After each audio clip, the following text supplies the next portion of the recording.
Oh, Anglo-American, I don't know about that, but I think that if we get this as a regular annual event, right, thinking about Liberation Day, how that panned out in terms of the I guess the Trumpian hubris meeting European, let's say, resilience. I think if we put that together with what happened this time, we can see the Europeans are gradually realizing that appeasement is not the right strategy. They're not yet in the field of instant maximal retaliation, but I do think that they are realizing that something has to change, something has to give. Now, the honest truth is that it's domestic pressures that will probably take precedent. We have a French election next year. That's going to be, I think, the real ticking clock, maybe even more than the sort of foreign policy showdowns we get with Trump.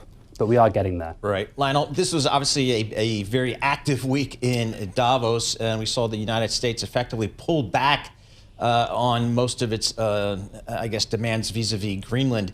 What do you think the leaders of the EU learned? It seemed like Mr. Macron came out pretty aggressive. Mr. Carney of Canada came out quite aggressive, but some others not so much. What did the Europeans learn, do you think? Well, I think I do think a couple of things changed. Again, remember that from the American point of view, right, there was no loss, or at least from the kind of Trump entourage, there was no loss because they got Europeans' attention, right, quote unquote. The idea is you come in, you shake up the Europeans who are very slow moving, and you put it top of the agenda. I think, again, Europeans learn that if you just kind of wait for things to blow over, it doesn't always work. I think that in this case, you saw the European Parliament say that we're going to suspend these trade terms with the US. That's kind of new. Okay, it's true that France again put this trade bazooka on the table, and it didn't really get much traction internally within Europe. But I think Europe is learning. Europe is learning that basically, if you just keep giving in and saying, well, we'll take these compromised tariffs and move on, then the US administration will come back for more. I think sovereignty was the big red line here. And for the first time ever, I was hearing about the cost of inaction. Usually it's the cost of tariffs. Now I was hearing about the cost of doing nothing. So this is all a learning curve. Lionel, Mark Carney, as we all know, made quite a splash, to say the least. I know Jacques Cartier, Alexis, Jacques Cartier is no relation to the jeweler. Oh, I was wondering. It's a distant relation. Thank you. Jacques Cartier, like the 16th century, and I actually recently in Montreal wandered through the Chateau Ramezay house, which goes back centuries. What is the linkage that you see, Lionel Laurent, of Mark Carney's Canada to the solicitations of Europe?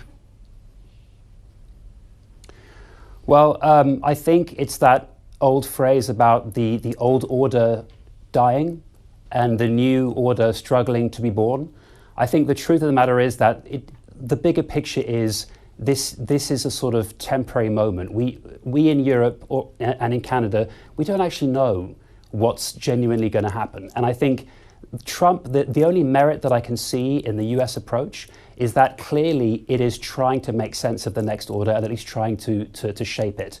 And I think we Europeans, I think our problem is that we are reluctant to get into what might come next. We are sort of stuck in the past, stuck in a certain type of trade first, soft power relationships and old historic alliances that are falling apart before our eyes. But Lionel, so I think that's the linkage. I mean, I'm sitting there in a restaurant by Notre Dame a couple weeks ago. Everybody in the restaurant's retired, Lionel. I mean, you know, the stereotype that President Trump has is everybody retires at 53. They're living, you know, the X% of the budget that goes, say, in France to the government. I mean, it's way more than here. Do you see a genuine shift in those foundational ideas, or is it just going to be business as usual?